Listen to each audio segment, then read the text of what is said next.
Dağlar yerin mihidir, gepe özün dağ sayar, çekik özün bilvillir, çarlak özün zağ sayar. Kimligeyle kemal var, menlik etme zuval var, her başta bir hıyal var, kul özünü iyi sayar. Gücünden, kuvvetından, dünyanın novatından, bir kişi izzetinden bedasıl özün bek sayar. Nadanım zat bilmenem, bir günahli kul menem.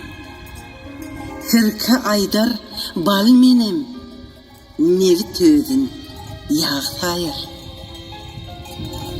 Haber alsan birevden, özün kim saymaz dövden, öz yanından bedevden, eşek özün yeg sayar.